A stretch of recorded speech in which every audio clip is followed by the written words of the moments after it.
Pois é, o grande rei Salomão, né, que teve um reinado, uma gestão tão interessante, tão boa, tão marcante, né, pediu para Deus sabedoria, mas acabou pisando na bola nessa área conjugal.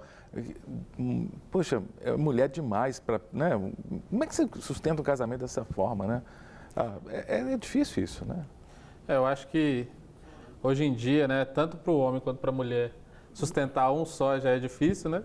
Quando a gente vê aí exemplos, às vezes reportagens de gente que estava com 3 famílias, eu falo, gente, como que essa pessoa conseguia, né? Uma já é difícil tanto para o homem quanto para a mulher. Imagina Salomão daquele jeito, né? Mas eu acredito que é uma prova muito clara, que até que não importa aquilo que você sabe, né? O homem mais sábio de todos, né, acabou se perdendo nisso. Então a gente também tem que vigiar o tempo todo para que isso não seja algo na nossa vida também, né, pastor? Uhum. Exatamente. E aí a gente vê que esse não era o propósito de Deus quando criou o homem e a mulher, né? Ele cria um homem para uma mulher para um homem. Quando ele cria Adão, ele cria só uma mulher para Adão. Né? Então a gente vê que Deus não criou a bigamia, muito menos a poligamia. Não é? Porque para haver a poligamia tem que haver a bigamia. Tanto é que o nosso Código Civil, o artigo 235, ele fala da bigamia. Não é? Porque para haver poligamia, o cara já foi bígamo. Correto? Então, a gente vê que o propósito de Deus é uma família. O marido, a esposa. Agora, aí vem aquela pergunta, mas por que teve tantos casos na Bíblia de homens que tiveram mais de uma mulher? A gente sabe que no início havia uma necessidade de multiplicação. Correto? E essa multiplicação levou o homem a ter várias esposas. Mas no decorrer do passar do tempo, na história bíblica, a gente vai vendo personagens importantes como Abraão, que vai tendo problemas, né, familiar, de relacionamento, porque ele não tinha só a Sara. Pastor, eu acho que assim, se a gente parar para pensar mesmo no plano bíblico, né, esse problema ele acaba sendo antes de Abraão, né, porque a primeira pessoa que teve mais de uma mulher foi Lameque, e ele é o famoso, né, aquele da descendência de Caim, falou assim, se quem matar Caim for ruim, quem matar Lameque vai ser pior ainda, né? Porque era assim, falou, alguém me xingou, eu matei. Então já não era uma pessoa muito sociável, muito amigável, né? E ele foi a primeira pessoa, pelo menos registrada na Bíblia, que esteve com mais de uma esposa, mais de um cônjuge, né? Mas então, a Bíblia não sei se é um bom exemplo. Pois é, a Bíblia relata aprovação nesses casos? Como é que vocês veem? Eu acho que a aprovação é algo que começa a ser um pouco, precisa ser estudado de um olhar mais cultural. Porque tem coisas, por exemplo, que Deus não quer dizer que ele aprova, mas ele não está ali condenando, ele está tolerando, né? Porque se a gente for olhar, principalmente pelo olhar que o pastor colocou aqui, inicial, Jesus ele retorna para isso, né? Que era para ser um homem e uma mulher. Não é para ser um homem e 2 mulheres, 2 homens e uma mulher, não, né? Um homem e uma mulher. Então, no Novo Testamento, a gente vê que Jesus ele bate forte nisso, né? Mas ele não toma um ponto de condenar ninguém. Só que eu acho que chega nesse ponto que o pessoal começou a se desviar demais. Então, acho que o pecado colocou isso no povo e eles começaram a tomar as próprias decisões e aí não chegou ao ponto de crescer e o povo foi indo. Então, quando a lei foi instituída, você vê que não tem na lei algo específico a respeito da poligamia, assim. Não tem nada específico falando assim, não, você não pode ter mais de uma mulher, mas você não deve se casar, por exemplo, com irmãs, mas não quer dizer que você não pode ter mais de uma mulher. Né? Então, não fala claramente, mas também não condena. Para além do decálogo, né? Sim. No Levítico. Sim. A partir do momento ali, a gente passou, né? Se a gente passar de Abraão foi um grande homem de Deus, o pai da fé, e ele tomou a decisão ali de ter mais de uma mulher a partir do momento em que ele se relacionou com Agar também, né? Então, ele tinha Sara, mas ele teve ele tinha suas concubinas, né? Só que o problema se torna no momento em que Deus ele permite que a gente vá até onde a gente dá conta, né? Tem que essa questão bíblica. Quando Jesus ele veio para mudar a lei, né, foi trazer um nível mais profundo, né? Então, se era não adulterarás, o pessoal tratava como? Não posso estar com alguém fora do meu relacionamento. Jesus começou a falar assim, não, você não pode nem olhar para alguém com um pensamento diferente. Impuro, Então era o quê? Era a questão do entendimento do povo na época, né? Então era um entendimento do pessoal.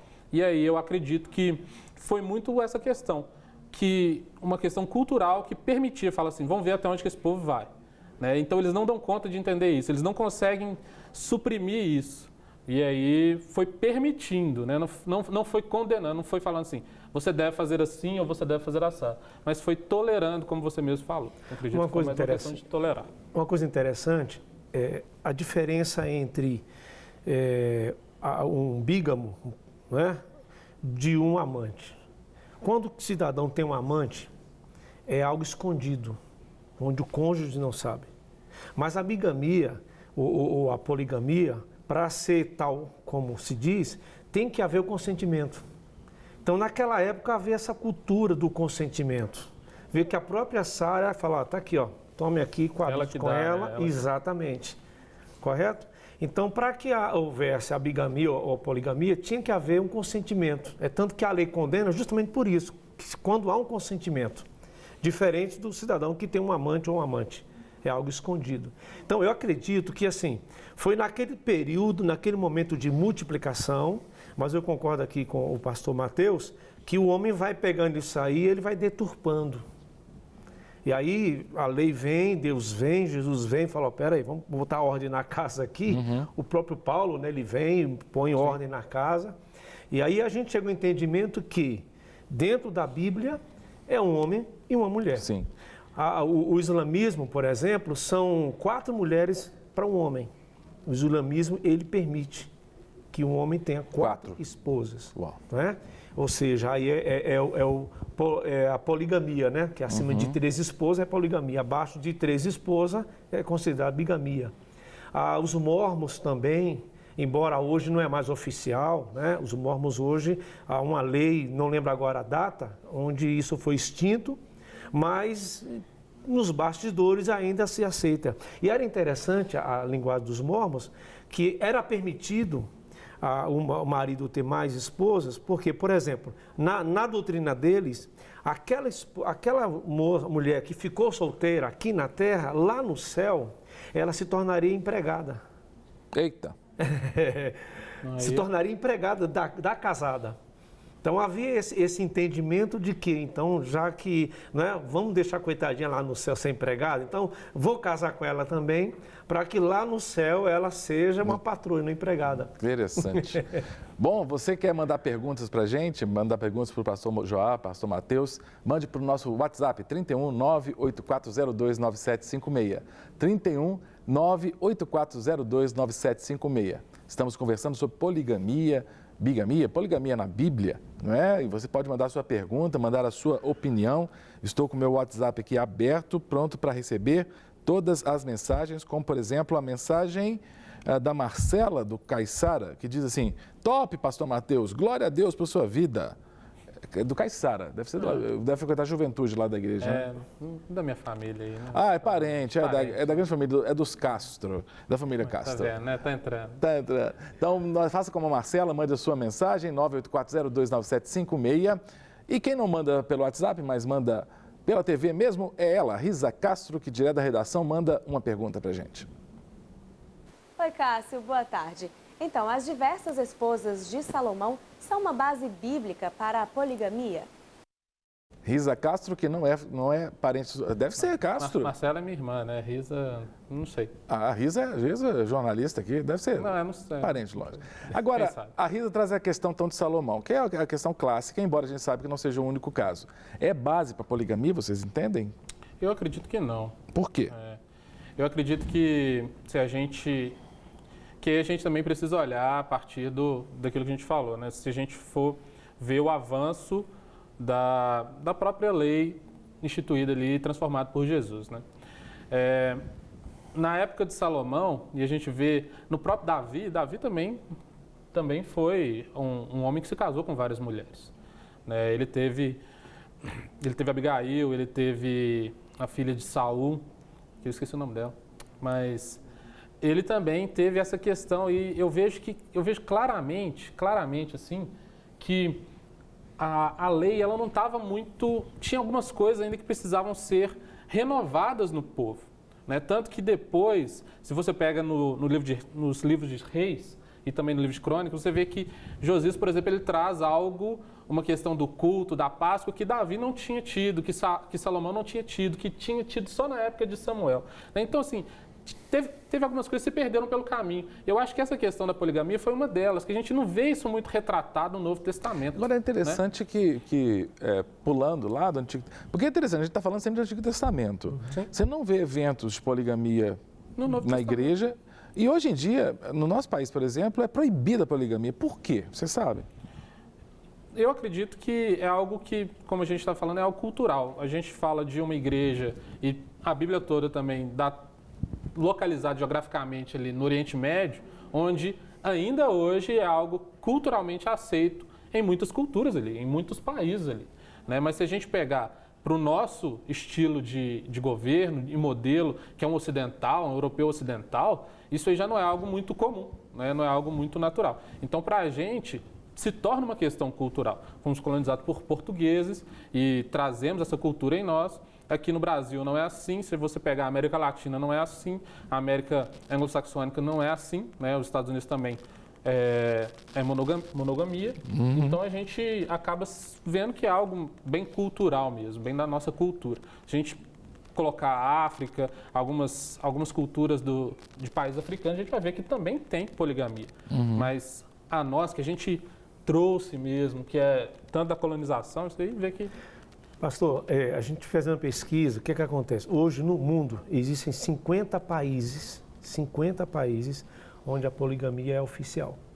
20 países onde acontece, mas ela é proibida. Então, assim, voltando à questão do Salomão, o Mateus falou uma coisa interessante. O Salomão, ele se perdeu na sua caminhada. Pastor Márcio, ele sempre fala algo que há muitos anos que eu ouço isso. Pastor Márcio fala assim, olha, na vida o que se conta não é como se começa, mas é como se termina. Então Salomão, ele começou bem, buscava a Deus, orava a Deus, não é? Senhor, eu quero que o Senhor me dê sabedoria, mas a gente vê que Salomão, ele se perde. Então, essa quantidade de mulheres que Salomão teve não serve de referencial para a gente, porque foi um momento de perda dele. Começou muito bem, se você observar, Salomão não termina a vida dele bem. Olha o livro de Eclesiastes. Salomão chega a um ponto de dizer que tudo é vaidade. Então você percebe um estado emocional de Salomão, que não é um estado emocional bom. Estava deprimido. Exato, é alguém que teve muitas mulheres. Vamos botar aqui, todas as mulheres que ele queria ter, ele teve. Tudo que ele quis, ele não é? Se chegou a 1000, porque ele falou, não, 1000 está bom. Salomão foi um camarada super rico, não é? Tem livros falando sobre isso, e ele termina a vida dizendo que tudo isso não passa de vaidade.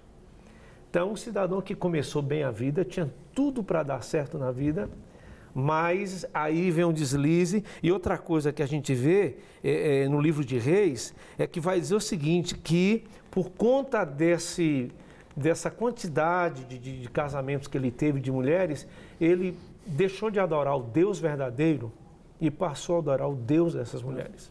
Pastor Wellington pontuou bem isso ali no vídeo, no quadro. Quem é quem, né? Então ele se perde, né? Ele começa bem, tudo para dar certinho, mas aí na caminhada ele se perde. Então não serve de referência. E eu estou lembrando que no Novo Testamento, Paulo diz assim, Paulo defendia o celibato, né? Sim, como abertamente. Como proposta para um missionário. E dizia, por quê? Porque o marido tem que cuidar de agradar a esposa. Se o marido tem que cuidar de agradar de uma esposa, que era o padrão do Novo Testamento monogâmico, avalie cuidar de 2, 3 de 1000. Agradar as 1000, vai ser ruim de agradar a Deus assim, né, cara?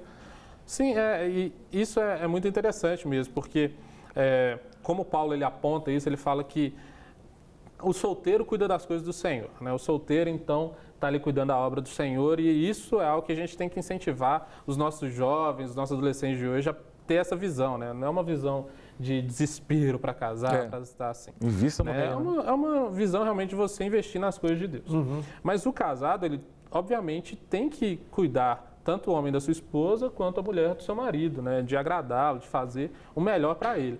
Então, quanto mais ele escolher ter, mais ele vai gastar o seu tempo ali e consequentemente, vai deixar muito de lado, né? Você vai ver que muitas pessoas se casam e com uma só, elas já começam a deixar Deus um pouco de lado, né? Já começam a deixar a igreja, a obra um pouco de lado, né? Isso aí é bem difícil.